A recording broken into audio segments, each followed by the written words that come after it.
Okay, so the trout I caught it on a pink hoochie with the pink smile blade, and I think that's about a 12-inch leader. And then I have the little double D, the small one.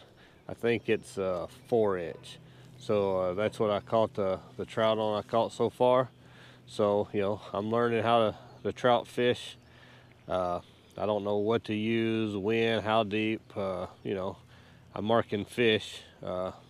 So I caught one though. I'm happy with one. I'm going to keep on at it for a little bit longer. And you know, the only thing is you know, you have to practice to get better. And you know, it's kind of what I'm doing right now, because you know, I'm not a trout fisherman. I've never trout fished. So let me switch it out for something else and get back at it.